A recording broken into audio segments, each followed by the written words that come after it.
그 의장님, 파월 의장님, 예, 예. 지금 굳이 그 매파적인 스탠스를 취하지 않으셔도 단기적으로는 시장에서 잘 자, 이거를 영어로 해야 되지 않을까요? 파월 의장님.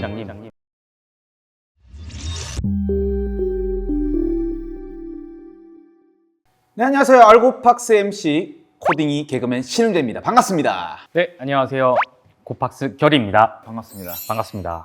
최근에 또 2022 네. 머니쇼에 우리 고팍스의 활약이 대단했다고 하는데 우리 결이님의 그 눈물 우는 소리가 그 코엑스를 강타했다. 도대체 저 우는 사람 누구냐? 그때 왜 오신 거예요? 상황을 설명하다가 잠깐 울컥했었던 것 같아요. 그게 좀 편집돼서 사실 나가진 않았는데 제가 어떤 영화의 한 장면에 비유해서 대입해서 이제 설명을 하고 있었어요. 근데 그 영화 장면이 이제 생각이 나면서 저도 이제 나이가 좀 들어가는지 이제 약간 그 에스트로겐이 나오는 것 같아요. 그러면서 눈물이 잠깐 왈칵했습니다.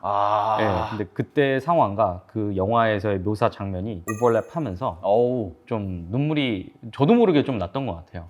네. 고팍스 내부에서는 뭐 울보 아니냐. 네. 아무튼 개척자들 영상 잘 봤고요. 그때 라이브는 좀 보셨나요? 제가 진행한 거. 제가 라이브는 그 후에 봤어요. 후에? 유튜브에서. 네. 실시간으로 편집된 거? 네. 네. 뭐 진행이 좀 괜찮았나요? 네, 괜찮았습니다. 네. 나봉! 저희가 이거는 저희 그 팀에게도 되게 감사하다는 말씀을 드리고 싶은 게 저희 부스가 정말 이뻤었던 것 같아요. 그렇죠. 노란색과 뭔가 이 검은색의 조화와 또 좀 넓었고. 네네. 다른 부스 대비해서 유독 눈에 튀었던 것 같아가지고 네, 전 기분이 좋았습니다. 아무튼 머니쇼 굉장히 뜻깊었고요.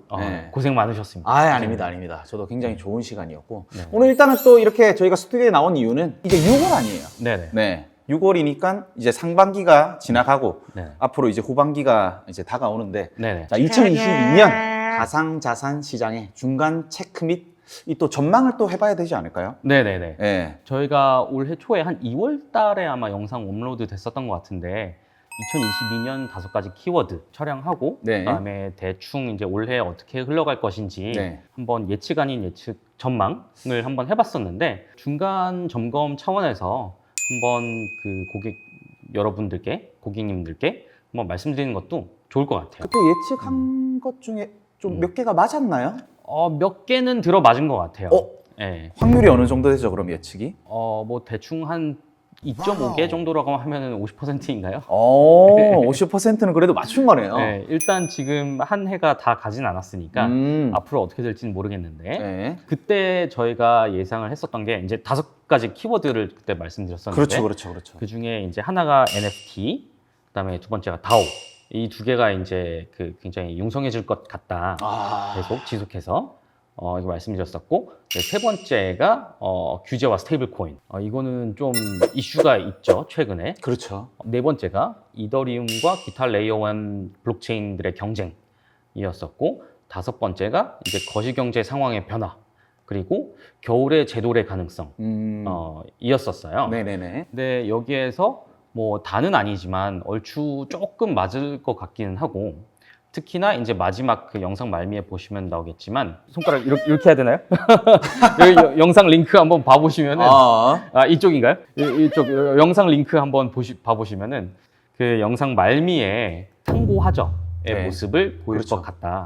가격 움직임이 상반기 중으로 비트코인 가격이 이제 좀 충분히 좀 오르다가 이제 하반기 되면 경기가 꺾이면서 좀 안 좋아질 수도 있을 것 같다라고 말씀을 드렸었는데 이게 예상보다 훨씬 빠르게 왔어요. 그러니까요. 지금 최근에 제가 또 그 루나에 투자를 했다가 엄청난 하락으로 이제 우는 모습으로 방송을 종료하는 그런 스트리머도 봤거든요.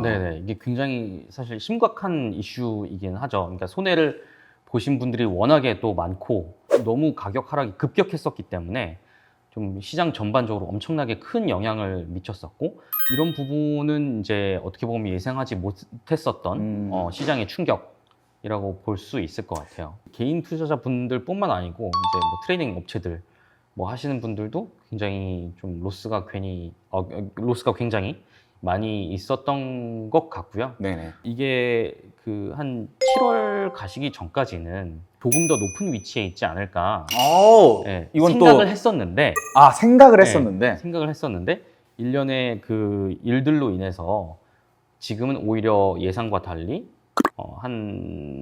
지금 굉장히 많이 떨어져 있는 상태이죠. 그럼 그 몇 개월 사이에 한 3, 4개월 사이에 무엇이 바뀌었느냐 한번 진단을 해보는 것도 좋을 것 같아요. 왜 그렇게 떨어졌는지, 네네. 어떤 이슈들이 있었는지. 네네. 일단 가장 큰 이슈는 저희가 그때 영상을 촬영했을 때가 제 기억으로는 우크라이나에서 전쟁이 일어나기 직전이었었어요. 그래서 우크라이나에서의 전쟁이 이제 좀 장기화되고 있는 상황이기는 그렇죠. 하죠. 지금도 그렇죠. 네. 네. 그래서 우크라이나 전쟁이 굉장히 어떻게 보면 우리 그 가상자산 시장뿐만 아니고 자산 시장 전체에 그다음에 경기에 굉장히 안 좋은 영향을 미치고 있기는 해요. 그러니까 어떤 거냐면 우크라이나 같은 경우에는 그 세계에서 두 번째로 밀 생산을 굉장히 많이 한다고 하더라고요. 예, 그래서 빵값이 지금 오르고 있는 상황이라고 합니다. 지금 물가가 엄청 올랐다고 막 뉴스에서 때리고 있더라고요. 예. 네네. 그래서 밀, 뭐 원유 이런 가격들이 쭉 오르다 보니까 생산자 물가가 오르고 그다음에 생산자 물가가 오르다 보니 소비자 물가가 오르는 상황이 계속 반복되고 있어요. 지난 몇 달 사이에 지금 뭐 국제 유가를 보시면 지금 오늘 기준으로 한 115달러 정도 하고 있는 것 같고 미국 같은 경우에도 지난 2월, 3월, 4월 쭉 그 소비자 물가가 오르고 있는 상황입니다. CPI라고 해서 미국은 전년 동기 그 물가가 3월 기준으로 그러니까 한 4월쯤에 발표를 했겠죠. 네. 3월 기준으로 전년 동기 대비 8.5% 올랐다고 해요. 무려 8.5%. 그러니까 1년 전에 비해서 물가가 8.5%더 비싸져 있는 상황입니다. 그게 체감상 얼마나 많이 오른 거죠? 굉장히 많이 오른 거죠. 엄청나게 많이 오른 거이긴 합니다. 이거를 인플레이션이라고 저희는 표현을 하는데 네네네. 물가가 오르다 보니 그냥 인플레이션이 발생하는 것이고 그러면 이제 인건비, 그다음에 아까 말씀드린 것처럼 원유, 뭐 밀가루, 뭐 이런 것들이 비싸지다 보니까 뭐 에너지, 뭐 음식, 식자재, 뭐 인건비 다 오르고 있는 상황이긴 합니다.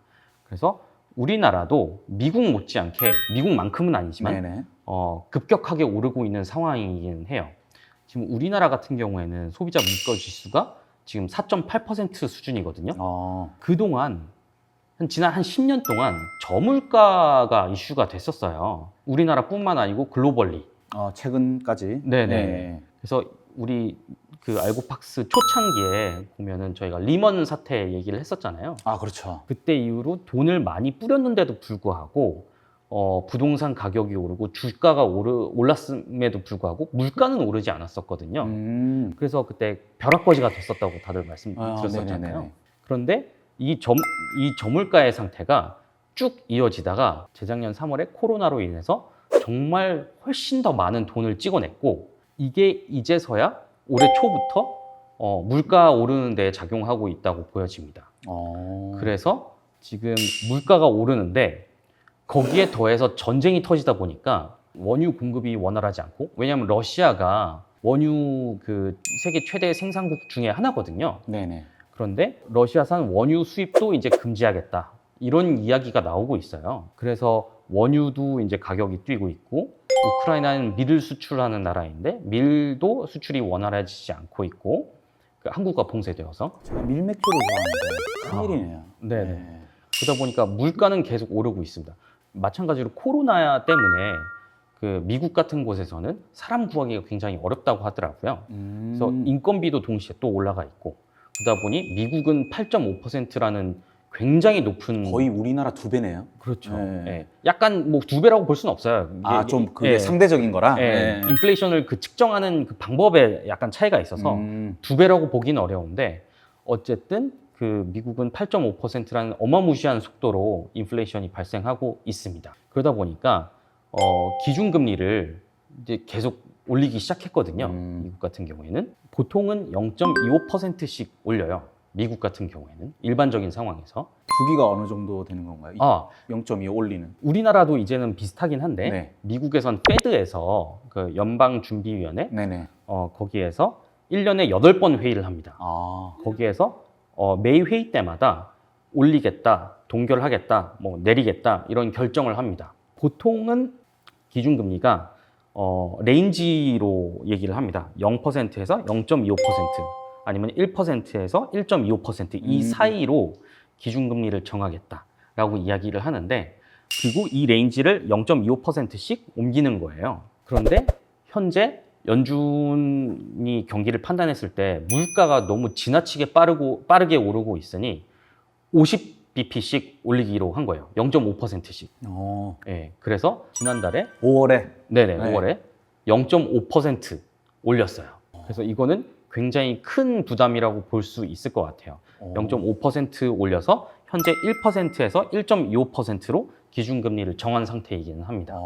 그런데 0.5%가 크게 다가오지 않을 수 있는데 비슷한 것 같아요. 그냥 저희가 네. 느끼기에는 그쵸. 2호나 네. 0.5나 우리나라만 예를 들어 봐보도록 할게요. 예를 들면 제가 지금 정확한 수치는 지금 기억이 안 나는데 우리나라 가계부채가 1,500조 원이라고 치면 이거의 0.5%는 75조 정도 되는 거잖아요.